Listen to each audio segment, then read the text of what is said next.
सर्वहारा जनआंदोलनच्या नेतृत्वाखाली आदिवासी कष्टकरी यांना रेशन समस्यांबाबत तहसीलदार आणि भाजी विक्रेत्यांच्या समस्यांबाबत मुख्याधिकारी यांना मोर्चा काढून निवेदन देण्यात आले। रायगड जिल्ह्यात रोहा तालुक्यातील आदिवासी कष्टकरी यांना भेडसावणाऱ्या रेशनविषयी समस्यांबाबत रोहा तहसीलदार किशोर देशमुख यांना आणि रोहा नगर परिषद हद्दीत फुटपाथवर भाजीचा व्यवसाय करणाऱ्यांच्या समस्यांबाबत रोहा नगर परिषदेचे मुख्याधिकारी अजय एडके यांना सर्वहारा जनआंदोलनाच्या अध्यक्षा उल्काताई महाजन यांच्या नेतृत्वाखाली आणि सर्वहारा जनआंदोलनाच्या पदाधिकाऱ्यांच्या मार्गदर्शनाखाली मोर्चा काढून निवेदन देण्यात आलं। यावेळी तहसीलदार किशोर देशमुख मोर्चेकरी शिष्टमंडळाला म्हणाले की तुम्ही लेखी तक्रार करा, आम्ही नक्की कारवाई करू। त्याचप्रमाणे रोहा नगर परिषदेचे मुख्याधिकारी अजय एडके यांनी आश्वासन दिलं की भाजी विक्रेत्यांना योग्य जागा उपलब्ध करून देऊ। यावेळी सर्वहारा जन आंदोलन संस्थापिका उल्काताई महाजनसह अध्यक्ष सोपान सुतार, कार्याध्यक्ष चंद्रकांत गायकवाड, उपाध्यक्ष पांडुरंग वाघमारे, नथुराम वाघमारे, चंदा तिवारी आदी पदाधिकारी उपस्थित होते। तर रोहा पोलीस निरीक्षक देवीदास मुपडे यांच्या मार्गदर्शनाखाली रोहा पोलिसांनी चोख बंदोबस्त ठेवला होता।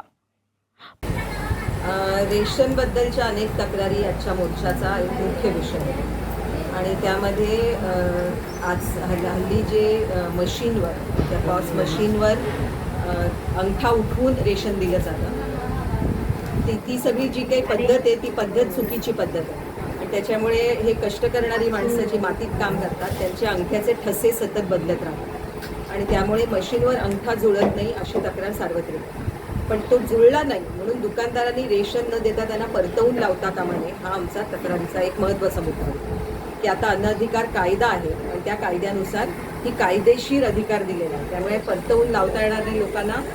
जर अंगठा जुळला नाही तरीही धान्य कसं द्यायचं याचे आदेश सरकारने दिले, त्याचं पालन व्हावं। ते तहसीलदारांनी असं म्हटलेलं आहे की आम्ही याची सर्व रेशन दुकानदारांना सूचना देऊ आणि कोणी परत जाणार नाही हे देऊ। दुसरी सूचना अशी होती की डोळ्याचा हे काढला जातो, म्हणजे ते तपासणारं मशीन असतं आणि त्यामुळे डोळे तपासून माणूस तपासला जातो। तर ते अजून कार्यान्वित झालेलं नाही कारण आमचे सगळेच लोक असं सांगतात की कुठेही हे मशीन उपलब्ध नाही, तर त्याची तक्रार आम्ही नोंदवली। तुमचा मुद्दा होता खराब धान्य येत आहे रेशनवर, ते खराब धान्य मिळता कामा नये, आम्ही कोणत्याही परिस्थितीत खराब घेणार नाही, चांगलं धान्य मिळालं पाहिजे। त्यांनी असं सांगितलं की खराब धान्य ज्या दुकानात मिळते त्याच्यात थेट दुकान नंबर सकट तक्रार करा, त्यांची आम्ही चौकशी करू।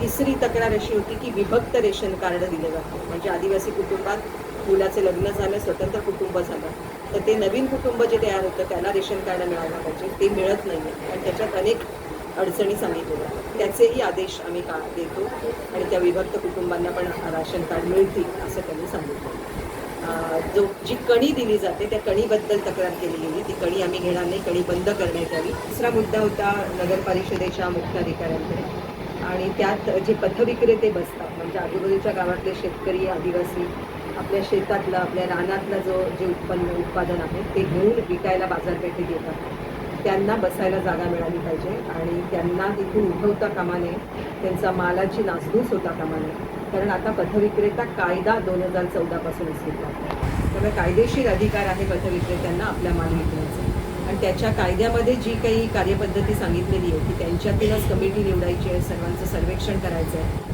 सर्व पथविक्रेत्यांना प्रमाणपत्र द्यायचं आहे आणि बसायला जागा नेमून द्यायची।